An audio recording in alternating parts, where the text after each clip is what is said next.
నేను ఇట్లా తీస్తున్నా నాకు చెప్పలే మళ్ళీ ఎట్లా తీయాలా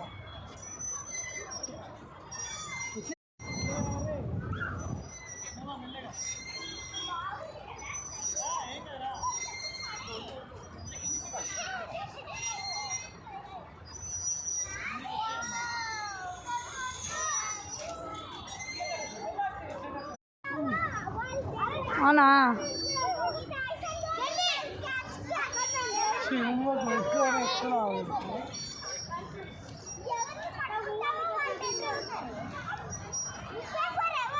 దా ఎట్లా వస్తావు దా ఇప్పుడు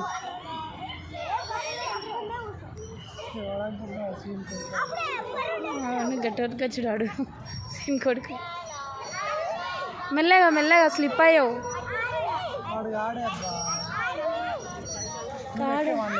నేను ఎక్కలేను నా వల్ల కాదు